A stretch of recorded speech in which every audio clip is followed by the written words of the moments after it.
ready? It's the Roundtable with me, Robert Bannon. Happy Thursday! That's me. Do I still look the same? Thoughts, comments, concerns? I have all of those things about. Welcome. How you doing? Welcome to the Roundtable. My name is Robert Bannon. It's Thursday. I'm live coming at you.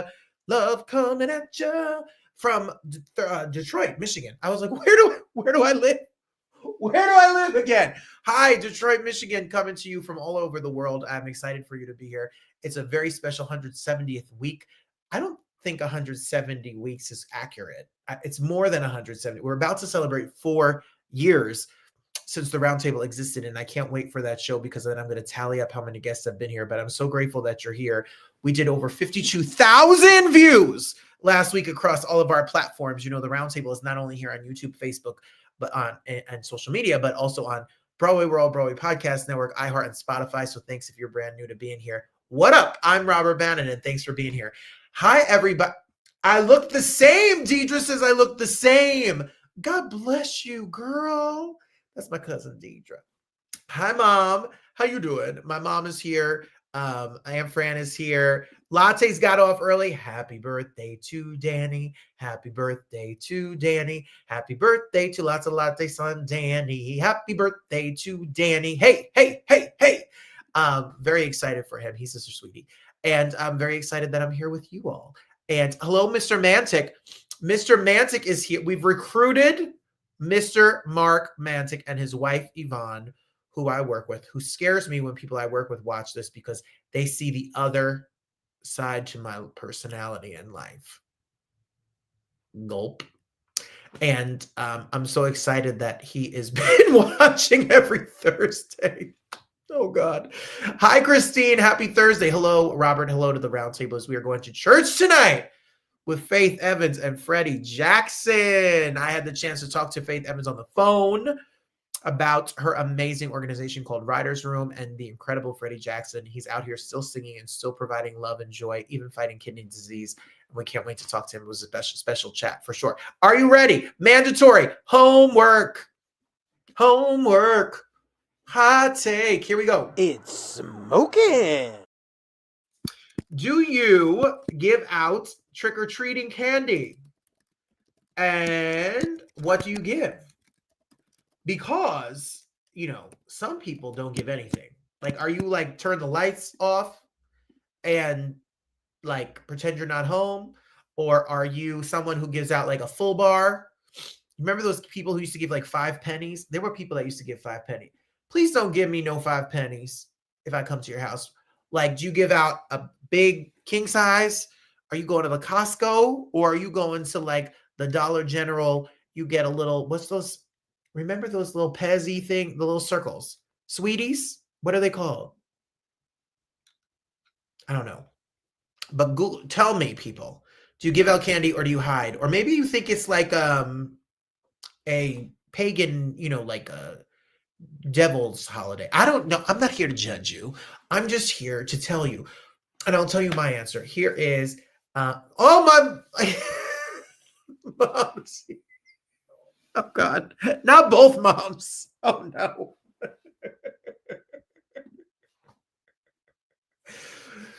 Mama Lewis sends them to our house. Oh, my Lord. Send them over. Come on.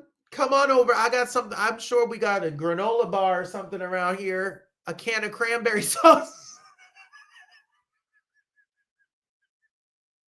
I got bananas or apples. We didn't buy any candy, but do you trick-or-treating? All right, so we'll answer all your questions. Yes, Smarties. Thank you all, Smarties. I'm not that smart because I obviously didn't get it right. Here's my weekend review. Are you ready? Here we go. It was a good week. The other day, me and Darius and myself went out. We grabbed some food. So shout out to our fancy Sunday food moment. We went to Morton Steakhouse in the fancy section of town on Big Beaver over in Troy. And this is what happens when you watch TV. We were watching a TV show and they were cooking steak on this show, Married at First Sight. It was Sunday. We planned to go nowhere. And what did he say to me? He said, I would like a steak. So I said, come on. So then he got up. apparently we went and had steak.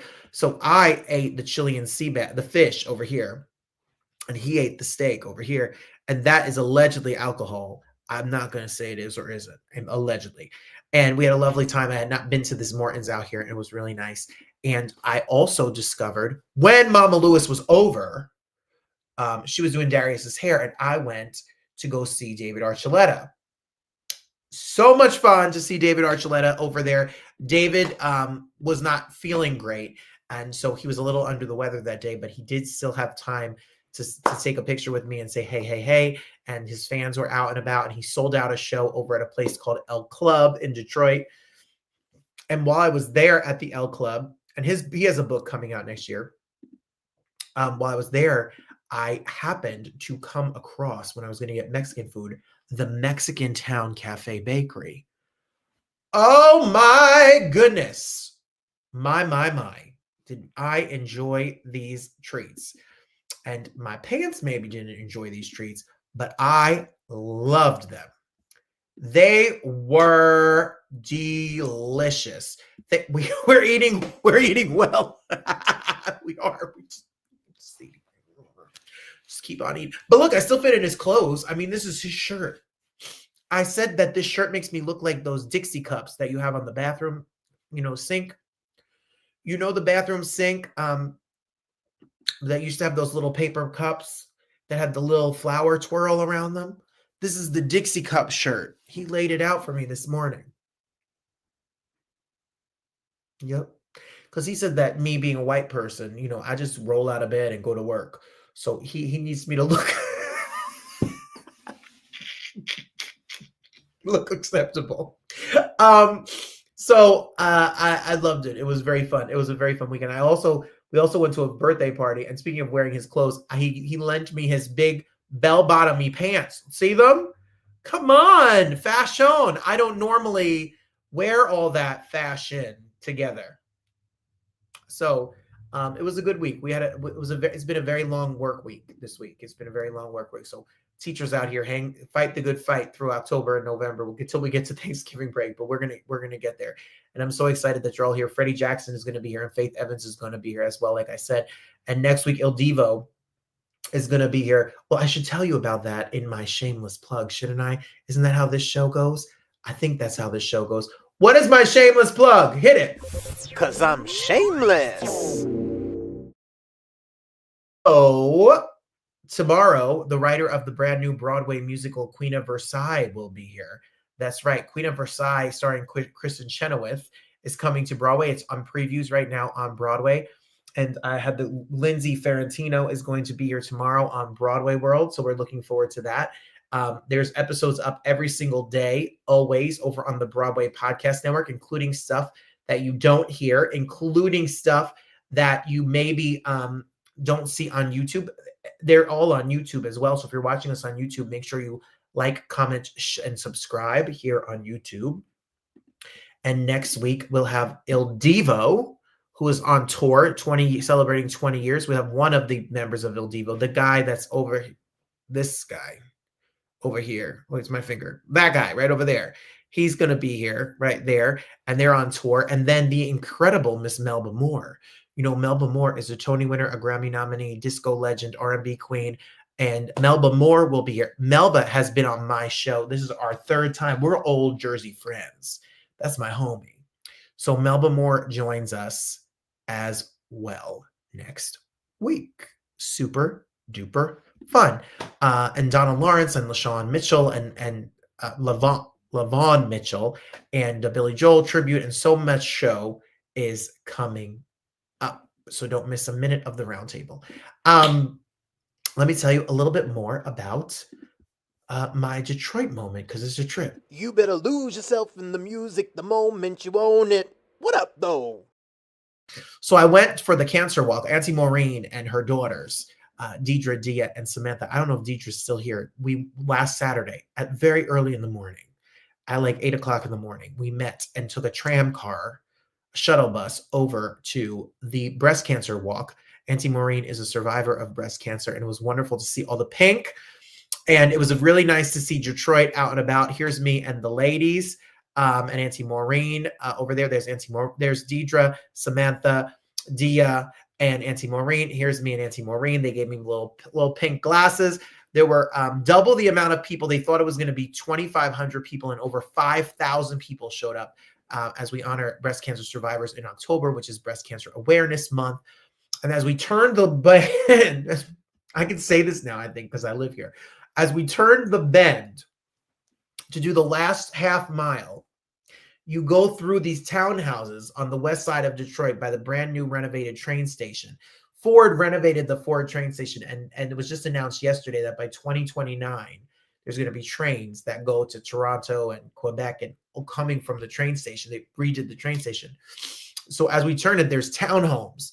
And there was one of them called it a pop-up shop. No, this was not a pop-up shop, and this was not a garage sale. This was called stolen merchandise. Allegedly. Allegedly.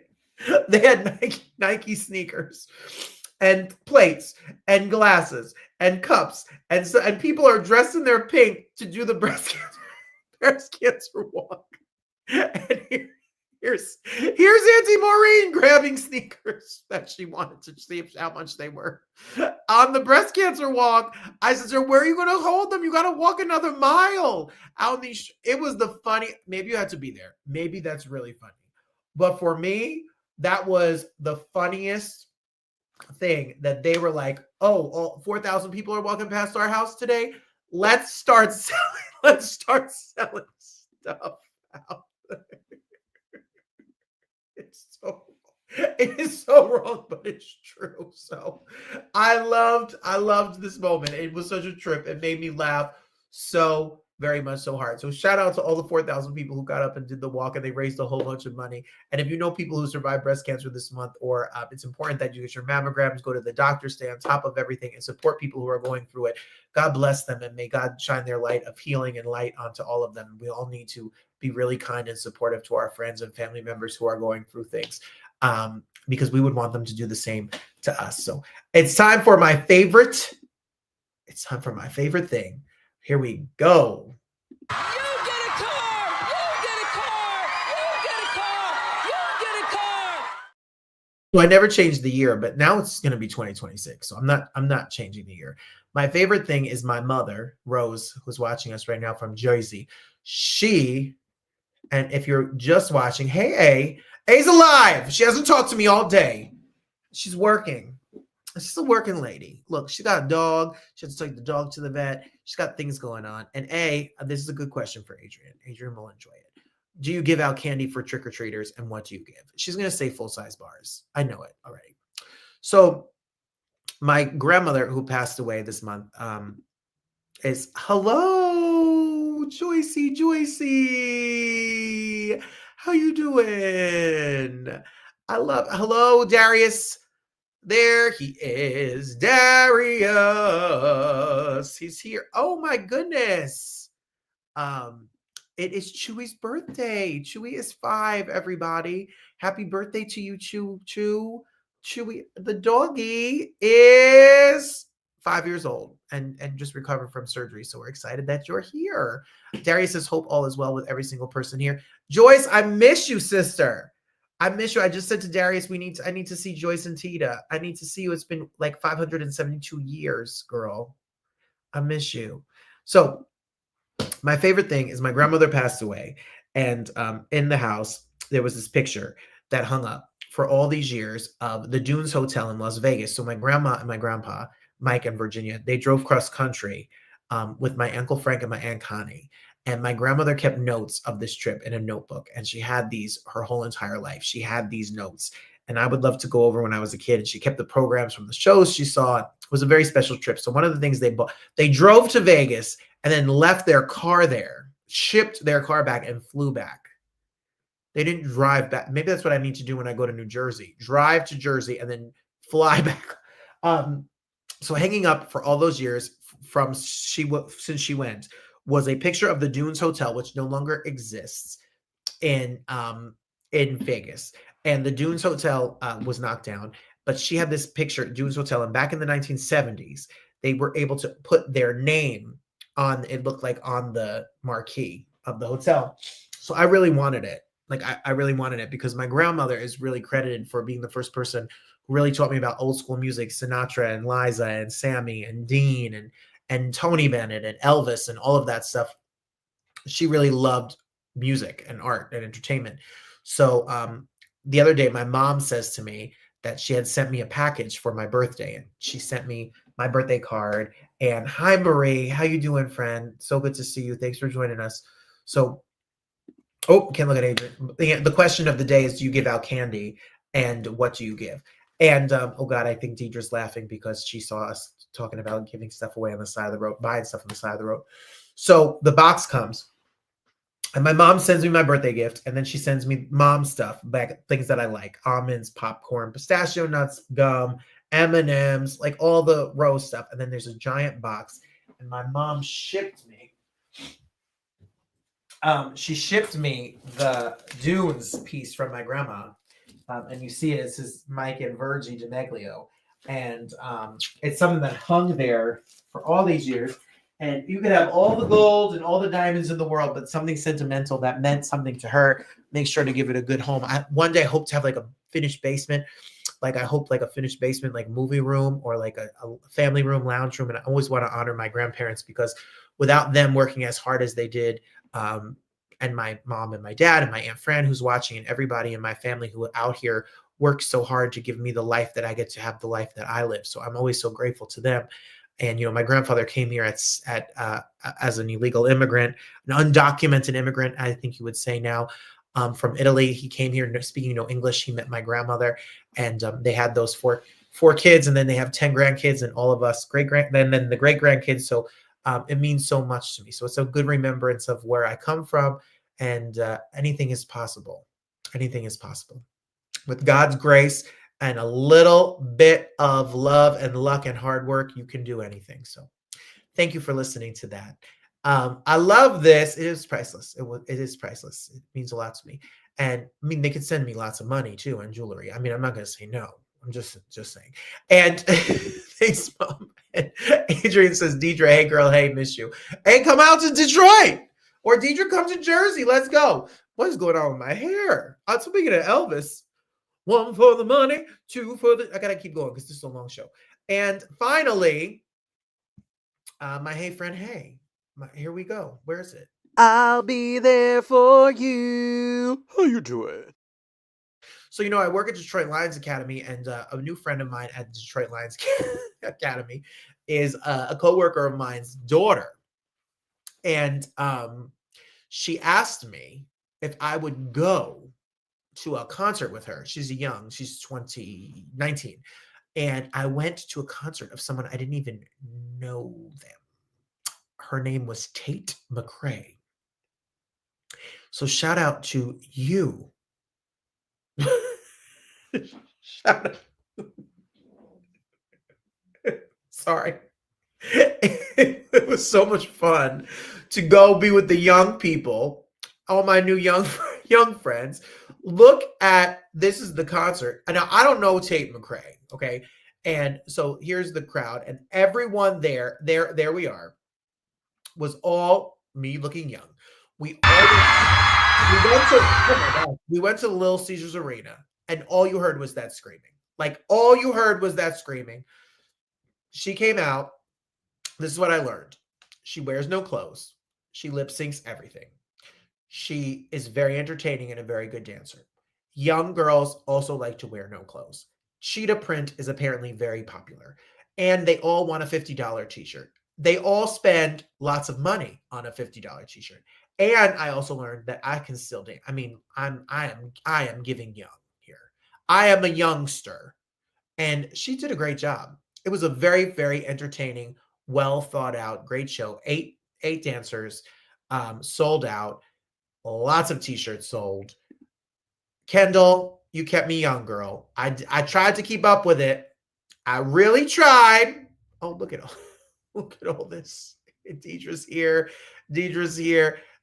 A's laughing. Auntie Maureen is here. Mama Lewis is here. Deidre's here. Joyce is here. Cat Daddies are here. They left Soul Cycle. I love Soul Cycle. We took a cycle class. We didn't take one last weekend. but I took a cycle class, if you recall, and it was a lot of fun.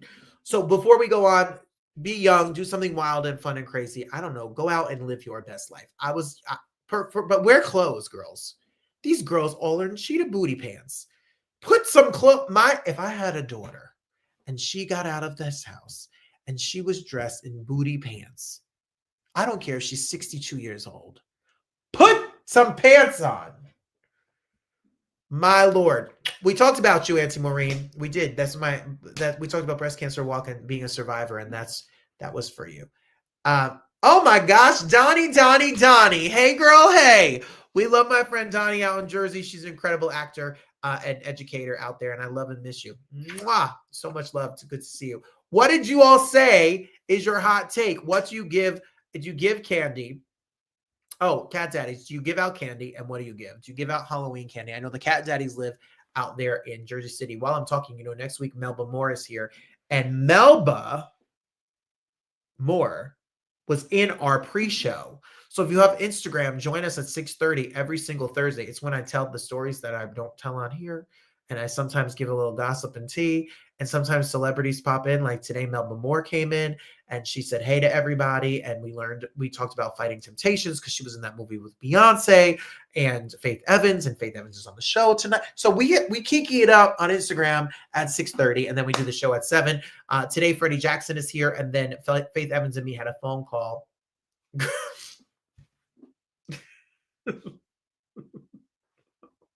Okay.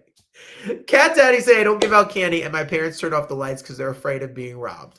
So that's fair. That's a very fair answer. That's a very fair answer.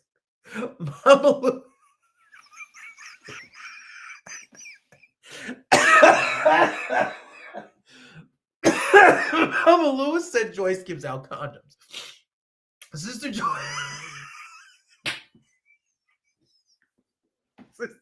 Sister Joyce, safety first. Amen. I'm not shaming you. Happy Halloween. And I'm dead. Yes, happy. Marie says, be professional, Robert. Marie says, we don't give out candy. In its place, we give out varieties of 1 ounce chip bags. We don't want to get stuck with all the cavity, including inducing stuff. I agree. I understand that. I totally get that. And I really, I really like that answer. That's wonderful. I would have made a different joke if my mom and my mother and Mama Lewis. I don't like in-laws. I don't like the name in-laws. So if the moms weren't here, if they're, anyway, Adrian says, I always give out candy or goldfish or pretzels. I got a great deal this year at Walgreens. You did? That's great. You could get a deal. Usually you get a deal. CVS, Walgreens, Walmart. Get yourself some candy. But I get it. I hear you. That's a good answer. Latte says her apartment this year is secured, so no candy. Boo. But in your previous life of home ownership, I always gave out full-size Reese's and Hershey bars. I like it. That's a good answer. Good answers. And Christine says, I do buy candy for trick-or-treaters, but I rarely get many. We have fall festivals, so many don't walk around the neighborhood like we did growing up. I think that's kind of the case here in Detroit as well. And my mom said, I usually get home late, so I leave a bowl of treats for trick-or-treaters at the front steps. So much fun. My mom loves it because it's my birthday. Moms. And Mama Lewis said she sends them to Darius's house. She sends them here where they get their, a bottle of vodka. What do we have here? Vodka for everybody. We had such a great time with Freddie Jackson. Freddie Jackson is a legend. Freddie Jackson is coming to Detroit. Freddie Jackson has like a dozen #1 R&B hits. And I had the chance to talk to Freddie Jackson. And then we have Faith Evans here. And it's a long show. So hold on to your hat because we're going late. Because I talked to Faith for 20 and I talked to Freddie for 20. And we're going to be over. So I hope you got nowhere to go. Freddie Jackson makes his Roundtable debut right now, right here. Well, there's something I just have to say, Mr. Jackson, to take the words out of your mouth. I'm so excited to be able to talk to you. I saw you at the Apollo Theater when I was growing up in the late 90s. Woo! I'm a Jersey boy. I went to Showtime at the Apollo. You were sitting up in the balcony on the side, and we were all hailing and congratulating you for Oh, good away. the incredible music that you've created. And we are so excited that you're coming out here to Detroit. How you doing? Loving Detroit, and I'm doing fine. God is good. A few obstacles, but guess what? God is an amazing God. So I'm fighting the battle, but I'm gonna win this, buddy. I was going to say, you have been so brave and so honest to talk about what you've been going through, your health, and you've been sharing it. How are you feeling? I'm feeling good, like everybody else, they have their good and their bad days. So such as I. But on the up, good news I'm getting from everybody that I need to get it from. And so I'm moving forward. I got enough energy to try to come out and do my little thing for a little while and get back to do what I got to do. But listen, life is good to be lived. Amen. I hear that. Do you know, I'm sure you do you know that you have 10 number one R&B hits, 18 top 10 hits? You have, and you created ushered in the new R&B sound. Woo! You did. That's your history there, huh? I'm trying. I know. I mean, I can sing a little Rock Me Tonight. I've lived.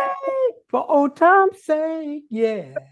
Yes, you know it. So when you hit the stage, what do we expect? What can we hear from you in a concert? Well, in this place where I'm in right now, I'm going to give the best that Freddie's got to give you.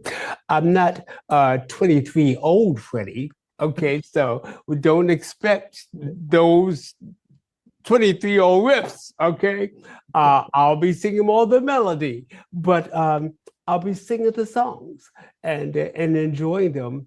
Excited. It's been such a long time since I've been to Detroit. I have wonderful, wonderful friends in Detroit that will be coming to the show, and I have diehard fans, good or bad. They will accept me just as I accept my fans. So it's a mutual thing. It's a love fest, and so I'm geared up and very excited about being there.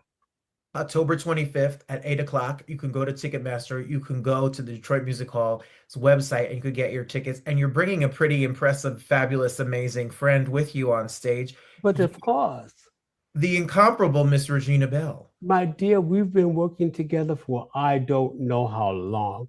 I mean, Regina Bell and I have done Broadway together. We did 7 days on Broadway together. Prior to that, we were off and on the road. We recently just came back from the Bahamas together. When someone calls to me about doing a show, they say, "Hey, who you want?" And I'm like, call Regina Bell. I love her.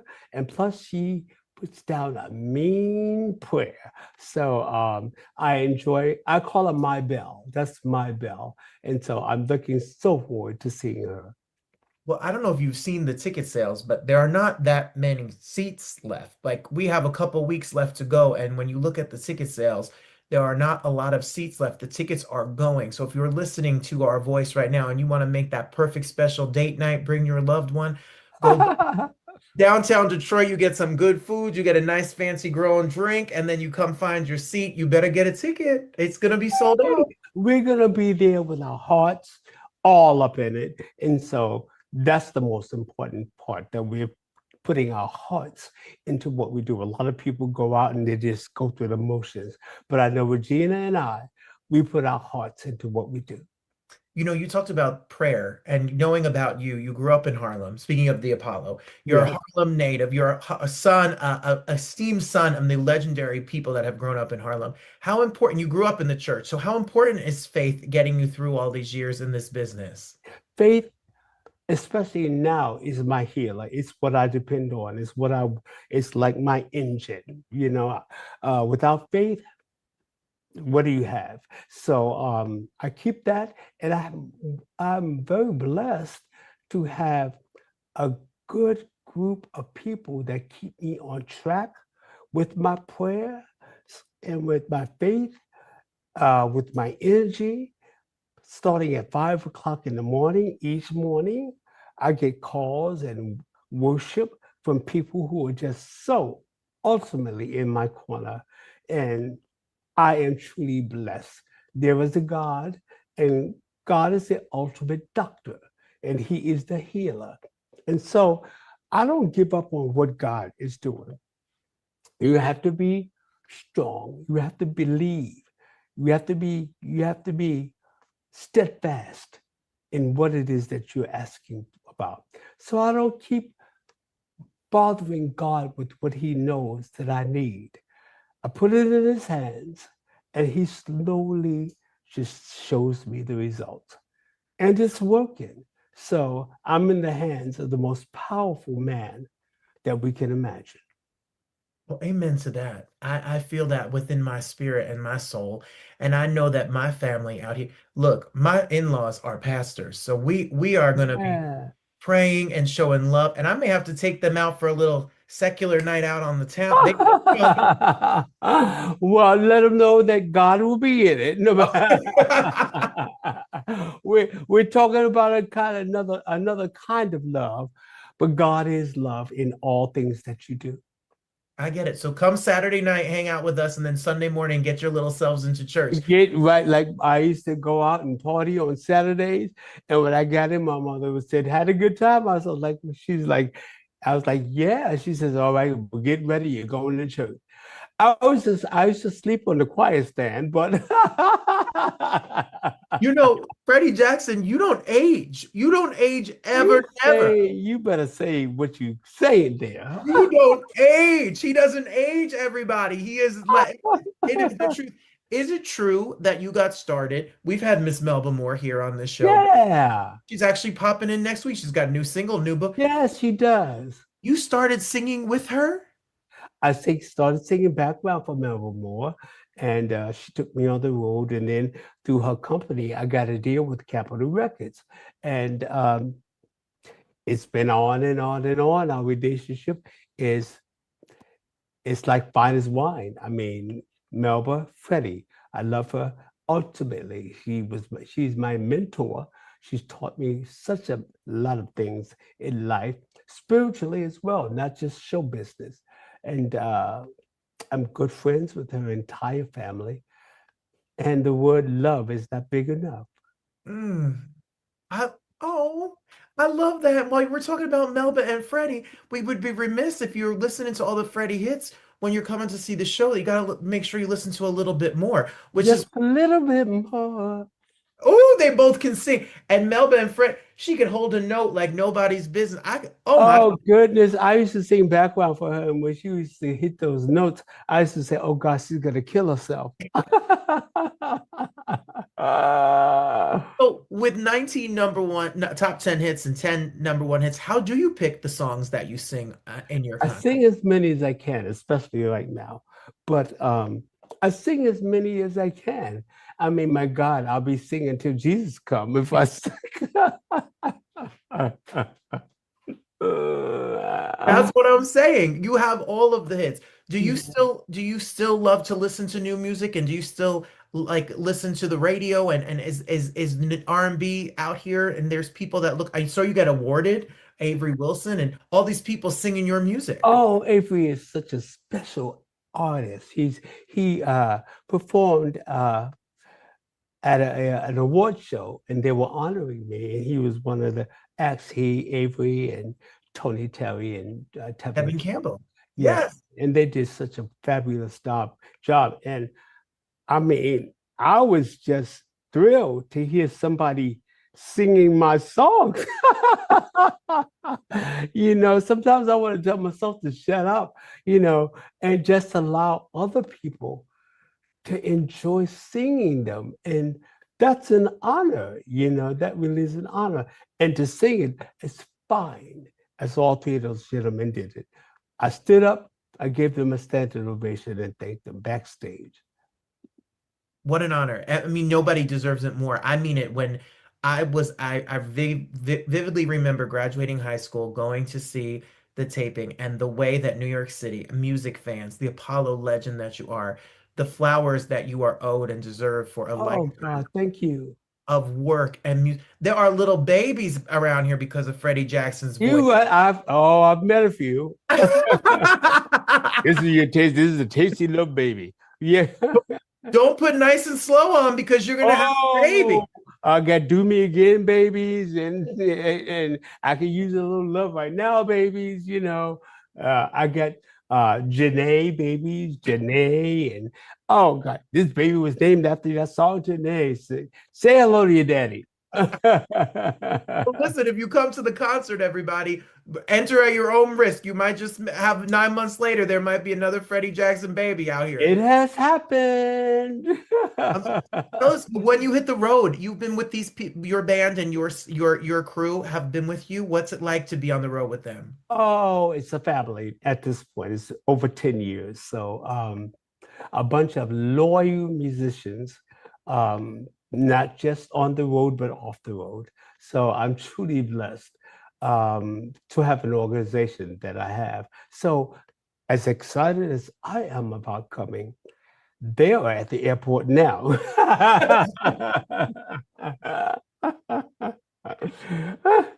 Well, I'm excited. I'm going to be there because Good for you. I need to see you for Mr. Jackson. I can't wait to see you on stage singing the songs that we all love with your incredible voice, stage presence, swagger, and style. Hey there.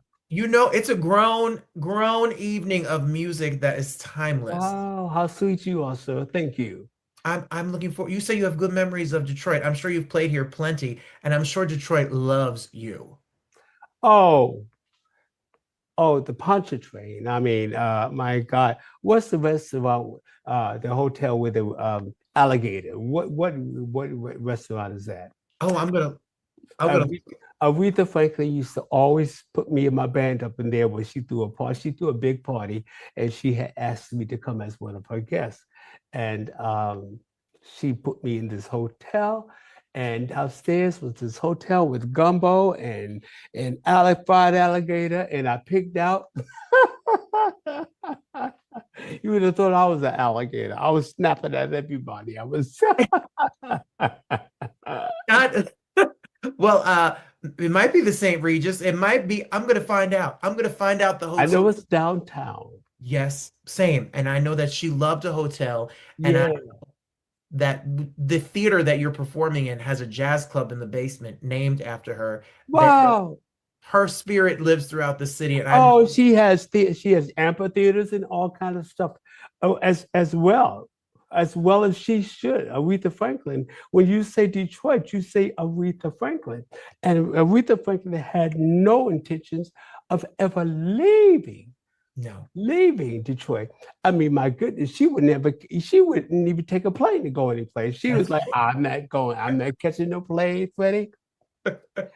I get there by train, car, bus, but I'm not catching no plane.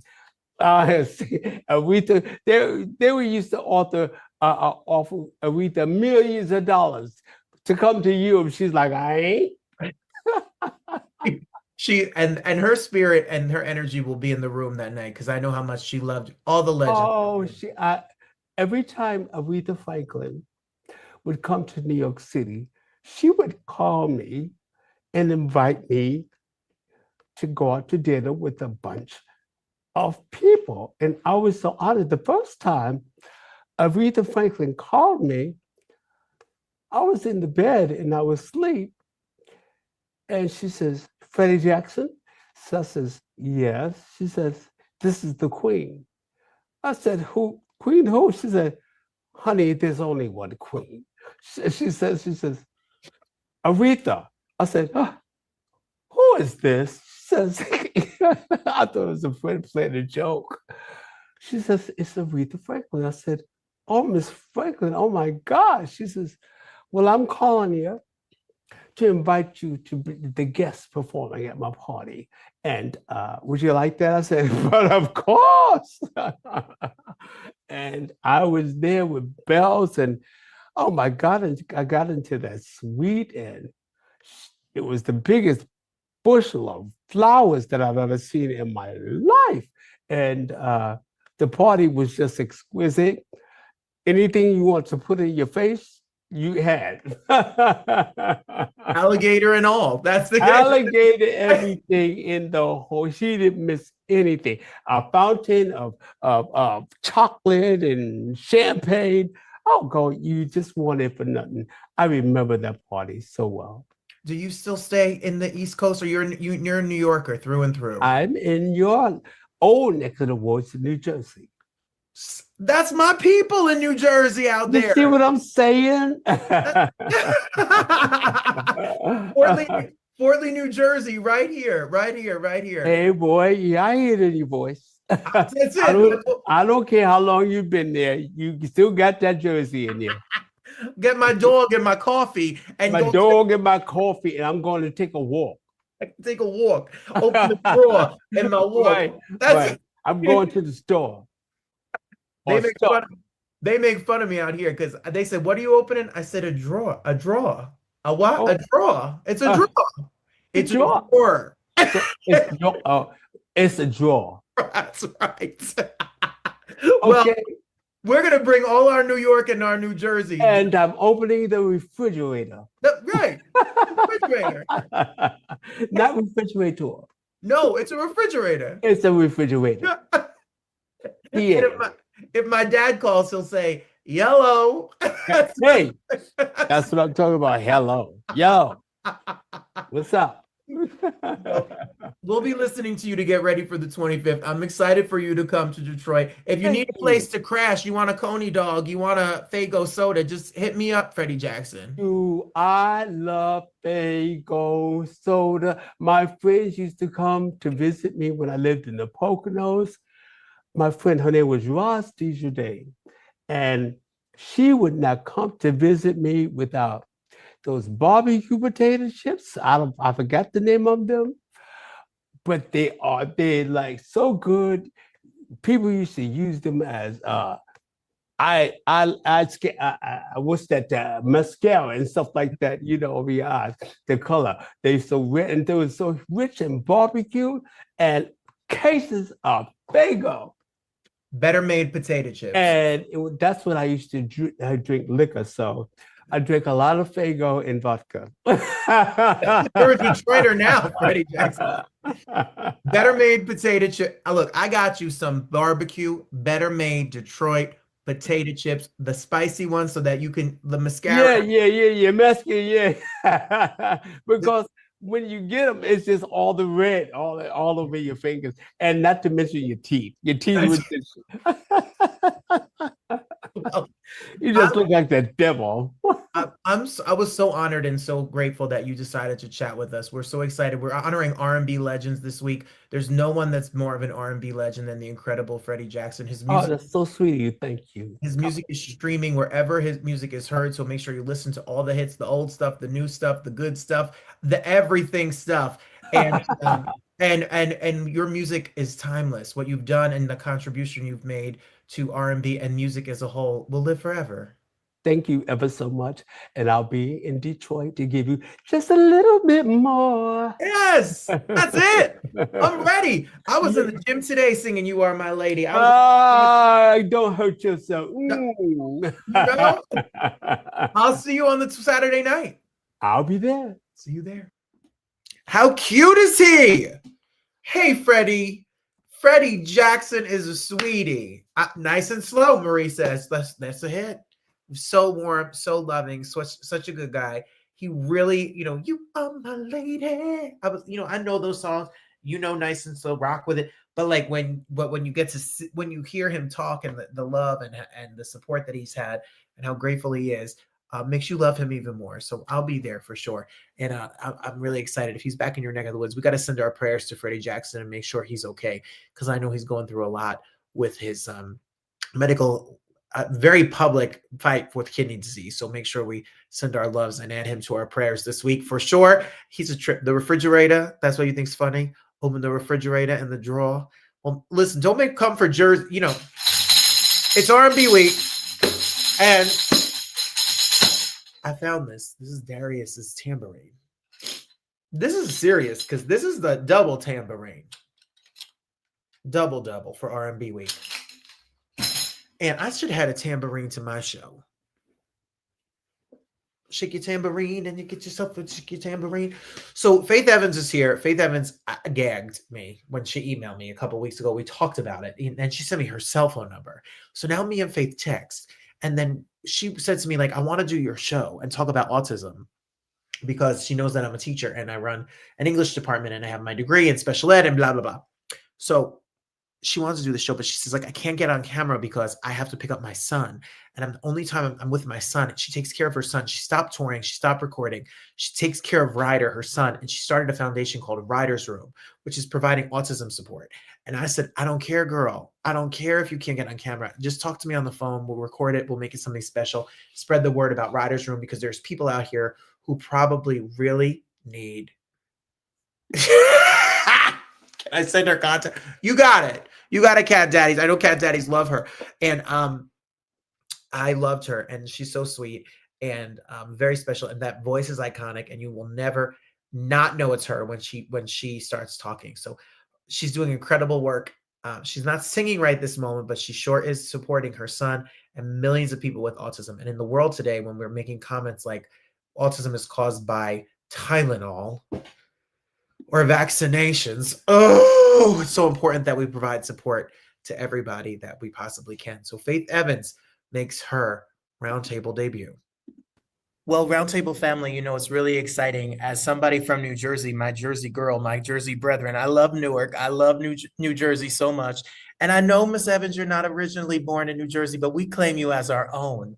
20 million records sold, singing since 2 years old. I come from an era where your music has been sampled. So I come from the, Fat Man Scoop sample Faith Evans era of my life. I am so excited to be able to talk to you and all the amazing things you're doing for children, your son, and many children out here who need your advocacy. Thank you for being here. Thank you for having me. My pleasure.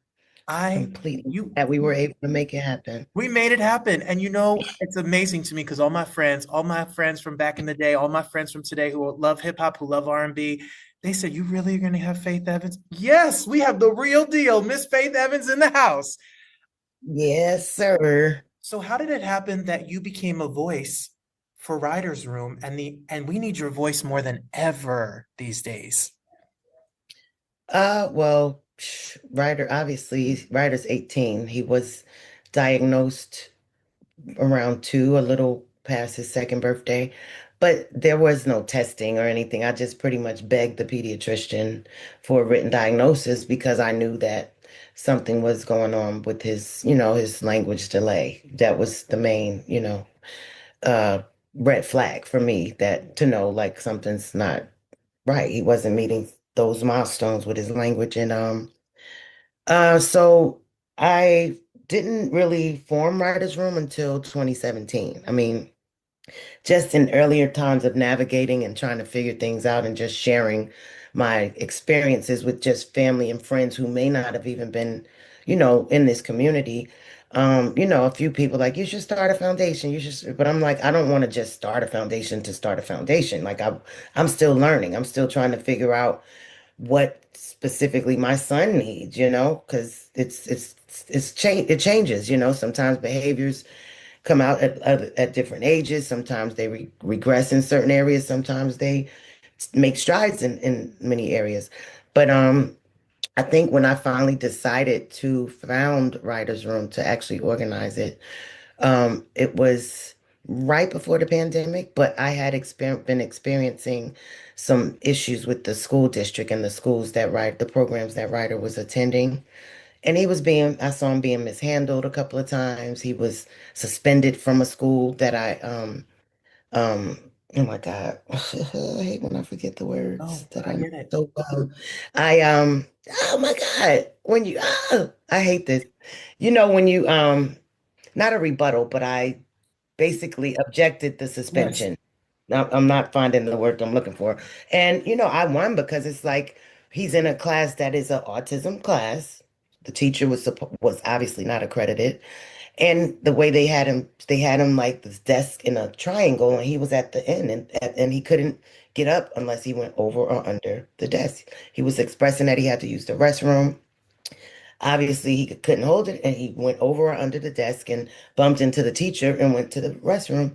and he was suspended. So nonetheless, I brought this up in my case when I went to shit, I'm still forgetting that word. But Okay. anyway, Yes. I want to say due process, but that's another thing that I deal with the school district. But anywho, um, and so I'm like, what would your child do? He said he had to go. There was no way. He's basically caged in with all the other desks around him. And he did what he needed to do to go to the restroom. He didn't go on himself. He didn't go right there. Nonetheless, after that, I realized like, okay, I don't think any of these programs are really suitable for Ryder. So once I started just kind of building his program independently, which was difficult. It was like right around the time of the pandemic at that point. And so luckily, his behaviorist at the time, she was basically at home as well with everyone else. So she took on the role of being his teacher, basically. She started doing his academics at home with him until she found a place of her own. And so she's been his teacher basically for the last 7 or 8 years, as well as his behaviorist. So basically over the pandemic is when I said, okay, we have to do something. My business manager was like, well, you don't want to lose your tax status. The only things we were doing starting out over the pandemic were like these free symposiums, because by this time I had started navigating the layer of this thing that is due process and not agreeing with the IEPs and saying, hey, I don't think any of these programs work for him. I'm going to actually build my own program for him, and I'm going to pay out of pocket, which everyone can't do. But just even the information I was gaining from this process, it's like nobody knows this stuff. Nobody knows you can do that. And if you do, you're probably afraid to question the system, or just go up against them. You don't want it to come back on your child. You can't be there all day in school. They don't even want you to pop up, without an appointment. So it's like I just had to blindly, luckily with some advocacy from another parent, just kind of walking me through it and like, oh, I know of this attorney that does this. So for the last 7 years, I think I've been paying out of pocket for all of Ryder's things that should be coming through the school district. And at the end of the year, I have to get reimbursed. I go through due process. That's a whole nother thing, like, we both know, but a lot of parents don't even know anything about that lane. And so just with all of that, I'm like, dang, all of these things, even IHSS, respite care, not being approved for Medicaid when all the case manager had to do was give me a letter saying my son has special needs. Like, I'm like, I really want to figure out a way to share this information with people. I don't think you should have to pay to go to I mean, I'm not saying that advocates that's their lane of work shouldn't get paid for that. But me as a parent who learned it for free, you know what I'm saying? I want to do the same thing for others. So that was really the catalyst for finally doing something under the Writers Room banner. And a few years after that, my business manager was like, well, you haven't really done anything financially, so you don't want to lose your tax status with the foundation. And I'm like, well, yeah, I don't want to raise money and not really have anything to do with it. So I just started doing things out of pocket, me and a couple of parents, buying gift cards, giving them away, or sponsoring a camp trip, or, things that we seem doable. But I'm like, we gotta get a board. So then I was consulting with a lady in New York who helped me figure out how to form my board and get things moving a little further and faster. And then we started planning for our gala, which was really the first time we said, hey, can you donate money? Because we now have some things in line that we know we want to do outside of just taking a couple of $1,000s, which is still a blessing to some, giving gift cards. We want to do that, but we want to do much bigger things, many more things, and ultimately, help try and figure out this whole big mess that's currently going on. Not that I have an answer to it, but I think together we inform each other and we hold each other up, and we can do big things. Absolutely. Well, while we're talking, you can follow, of course, Miss Evans on Instagram at The Real Faith Evans and find out information there. And then Writers Room Inc. is the Instagram page. If you're listening to us, click below us and the information will be there as well.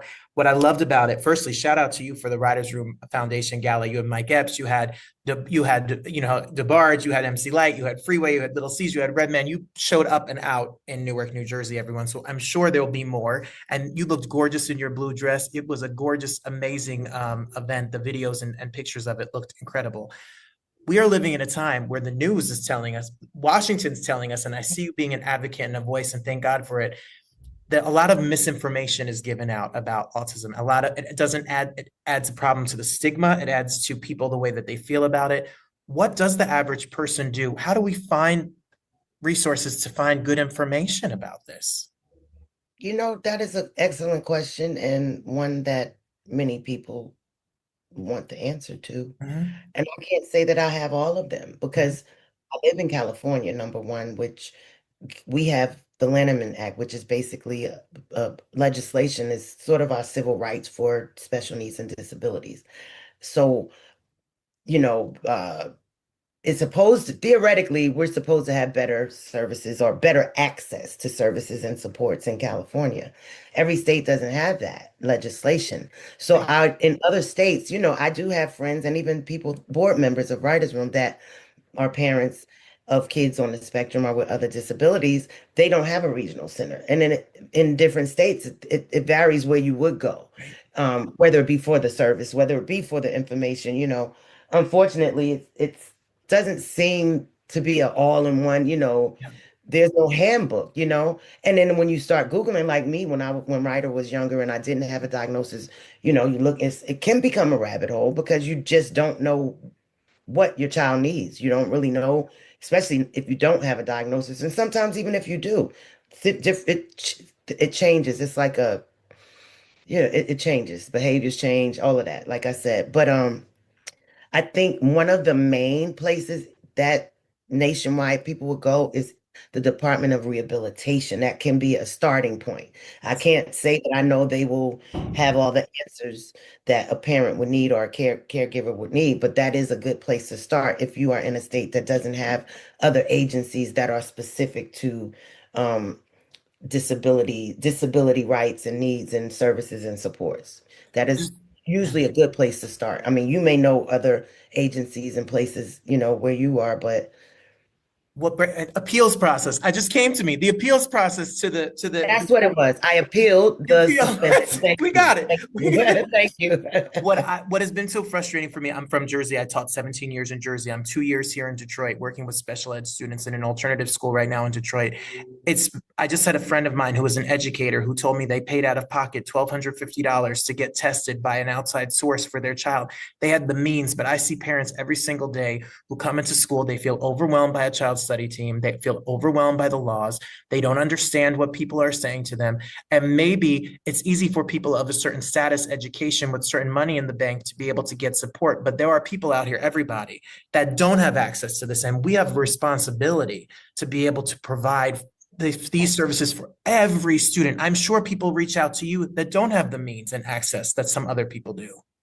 All the time, all the time. And I mean, obviously, that is a part of our mission at Writers Room to ultimately be able to provide some sort of financial support, whether it be helping them to pay for advocacy or for testing or whatever it might be. That's what we're trying to build up to be able to do. I don't know that, oh, that means it's a come one, come all, but that is definitely one of our goals to be able to provide some financial support to parents and caregivers. Well, everyone out there, you have a laws and a bill of rights as parents that within a school, and as does your child. And if you feel like there's something wrong and your child needs to be tested and they're in a public school or a charter school, they have by law have to provide a test and services for you. Don't be afraid. You're not going to get in trouble. Send a note to your guidance counselor, school teacher, or child study team and get the help that you need. Don't be intimidated or be afraid. They have to follow the law. They have no choice. We got to support our children. How is Ryder doing? How is he? Ryder's doing well. He's a big boy. He likes what he likes. He's 18. He has that pubescent energy. Yes. He likes to actually be driven. I want to say drive, but be driven. He likes to drive up the coast near our house and listen to music loudly when he has free time after homework and in between activities. But he's doing well. We're trying to crack that whole puberty thing, but that's I'm his mom. I'm a woman, so but me and his dad are now trying to navigate that, because at this age, there's certain things that most males at this age, there's an energy that comes when you are not able to tend to that part, you know what I mean? Yes, So to speak. absolutely. But people don't But he's understand. doing well. He's doing well. That's amazing, right? Gil, you're such a good mom. I know you have China, you have CJ, you have Joshua, and you have Ryder. It affects a diagnosis like this and the care that's needed affects the whole family. How do the rest of your kids interact with Ryder, and how have they been supporting to you in this mission of Ryder's Room? Well, my daughter China, before I decided to completely fall back from the whole artist thing, doing shows and trying to make albums. China, when I was still active, she stepped in and was really, his main caregiver at home when I did have to leave. Obviously her brothers, CJ and Josh were there to help, but she really, stepped up. And Ryder has a special, he loves her like to pieces, but none of them are in the house anymore. So he doesn't, but his brother Josh recently he recently became Ryder's transportation. So he picks Ryder up in the morning, takes him to class, brings him home, takes him back to his activities. So he gets to spend time with his brother in a different way, not just on the weekends when he's with his dad, so that's a good thing for Ryder because he needs that male energy Sure. around as much as possible. So, but I wanted to go back to something earlier when we were talking about like where one would go, like, to get information, just even something as basic as information. We do, they are Sorry. informational symposiums that we did. There, I think, are 8 or 9 of them that are still available for viewing on our YouTube channel, on Writers Room YouTube channel. They cover different topics, and I'm sure there's some information in there for a little bit of everyone, whether it may be a question you had or a question you didn't know you should have. There's a lot of stuff covered in those. So I would certainly urge people, to go and try and check them out if they, again, if they're looking for certain information. We had, excuse me, we God had bless you. panelists thank you, panelists from different regions of the country, panelists that are, specialists in different areas of our community. So yeah, I think it could be helpful, for a lot of people. Take a look at that. We'll put the links to all of that information below us while we're talking, and everyone needs to find that information. And as I say, the early intervention is important, and don't be afraid to ask for help, and don't be afraid to get tested. And we can find information, and you can have a support team behind you. I know that so many people, there's a stigma to it, and they're afraid to say, "Hey, I think something's wrong." But the sooner you get help, the sooner we can help. What was the decision like for you to take a step back from music and touring to take care of your family? Your mom first. You always have been a mom first. Always have been. So it wasn't a hard decision at all. I mean, I had already sort of started doing less shows anyway, because the other kids are older, they're out on their own. And every time I move around, unless I'm bringing Ryder even if I bring him with me, I still have to have a specific support for him if I'm Right. working. But if he's not traveling with me, then that's probably 1 or 2 people at home to put in place to support, whether they live here or not, So it's just a lot. Then, when I'm not touring a lot, then I got to regroup with my crew. And some of them might already be working because that's what they have to do for a living, So it's just like, okay, well, not even less than the fact that okay, my fans, it's like my son needs me more than anybody. And with all of the other things just not being lined up or in place for it to be a seamless process, it just didn't make sense. It just doesn't make sense. Well, we're all going to wait for you when you're ready to be back here. We're ready. I'm I going mean, to. and I'm not at all saying, oh, I'm never making music again, but I'm very much want to do a project that is in support of autism and special needs awareness, something big, and Mhm. I've been sort of, you know, putting my chess pieces in line, putting my ducks in a row to make something like that happen. Well, I'm excited. I can't wait. But Your I just voice. don't have the time or the to dedicate to going in the studio thinking I'm going to make a project. That's just completely unrealistic right now. Well, we're It really ready. is. We're ready. And when you get back on the road, when you come through Detroit or New York, I'll be there front row center. I'll know all the words. I'm ready for you, Miss Evans. And not to mention those budgets ain't hitting on nothing. So if when I do, it will certainly be a direct to consumer Yes, situation. I get it. It's not easy to be an artist anymore at all, for real. So for you departmentalize. You raised your kids. You're running a foundation. You've always been a boss. You've run your own business, your own records, your own out here on the tour with people working for you for years now. So is it different now that it's a foundation? Is it different, or is this just another part of the person you are? You run this, and you have incredible people with you. Thank you. I do. Shout out to Writer's Room. It is not different. It's just not the biggest difference, obviously, is not music related to music or the music business. But on the flip side, I run a few businesses from home. I run the Notorious Big LLC. I keep up with all my publishing and licensing requests. So I still run the business of Faith Evans as well. So there's a whole lot that I have to do at home, and I only get 4 hours a day to do any of those things while Ryder is in class. So it's pretty busy life, even being a stay-at-home mom, because I still have a whole lot of work to do, a whole lot of things that are under my, that I have to handle. That's why we're so grateful that you took some time to chat with us today, because she does run. And shout out to your son CJ and all that he's doing with his dad's legacy. That you've been a part of his dad's legacy and all the amazing things that are to come. He's a good actor. He's a good actor. He's actually getting back into acting. I was so happy when he told me that. He took a little break from it, to just get an adult life, situated, and now he's settled, and he said he's gonna start back taking auditions. So. And musically, everybody, me and my husband have a Spotify playlist together that we put music in. And one of the first songs he ever put in was Never Gonna Let You Go. If you don't know these songs, we are Love Me, Hold Me. That's our jam. I wish my range could get up there right now. That is our song, Miss Evans. And so listen to the music, listen to the first albums, Love Like This Before, As Soon As I Get Home, Used to Love Me, all the classic records that we grew up with. You changed the landscape. You truly are the first lady of R&B. You ushered in the next generation of singers, and now you're ushering in support to an incredible organization and people who need you more than ever. Thank you for using your voice and platform for doing good for the kids. Thank you. Wow. Thank you. I'm excited. I'm so honored and so grateful to be able to chat with you. And we want everyone to follow Writer's Room, support Writer's Room, go to the gala, donate your money, whatever they're doing, good things, incredible things, so everyone has access to what they need. And we take in-kind donations. There are so many people that are affected and in different places, different areas. So there may be a professional that may say, hey, I want to, I wouldn't mind doing an IEP consultation or a advocacy consult with a parent that's in my area.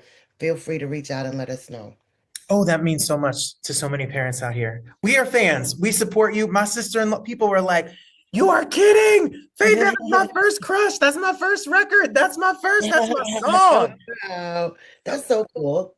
Well, you're stuck with me. I'm going to annoy you now forever. I'm so grateful for you. I'm so grateful. You got my number now, so it's all good. That's it. It doesn't change. I've had the same phone number for like 20 years. I'm not hiding from anybody. So well, it's an honor. Much love to you. Shout out to Ryder and the incredible things he's doing. And congrats for being such a good mom. You inspire me, and to come into my classroom to this week and do the best I can for these students, because they earn it and deserve it. And I come to Detroit sometimes to go to church. So the next time I'm in town, I might hit you up. I'm ready. I'll take you for Coney Dog. I'm ready. Whatever you want out here in Detroit streets. No, really. I was actually talking to my friend. I'm kind of, the Clark sisters are obviously my idols, but I actually became cool with them. Oh my God. But I come out there and go to their church quite a bit. So the next time I come, I will definitely let you know. My house is 8 blocks from Karen Clark Sheard. Really? Kiera has been on this show, and Karen and Miss Clark Sheard and Pastor, they are 8 blocks from my house. Oh wow. Okay, awesome. That's so dope. So if you're in the city, you're coming to church with me then. Look, if Faith Evans tells me to come to church, I'm gonna put my Sunday, my students call them my lemon pepper steppers. Put on my church shoes. And I'll be Not ready. peppers. That's so cute. Okay, I'm gonna hold you to that. I'll see you in Detroit. Thank you so much. And many blessings to you and your family. Much love. Back at you. How sweet is she? Hi, my good friend Kyrie.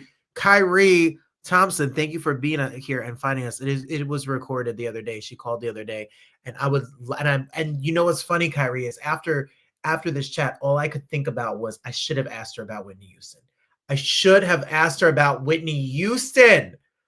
So you great minds think alike. Cat Daddy says, as a K-7 special ed teacher, I thank Faith for advocacy. I appreciate her spending her energy to help other parents and families. A true queen. See, you love that. Hold me, love me. Yes, come on.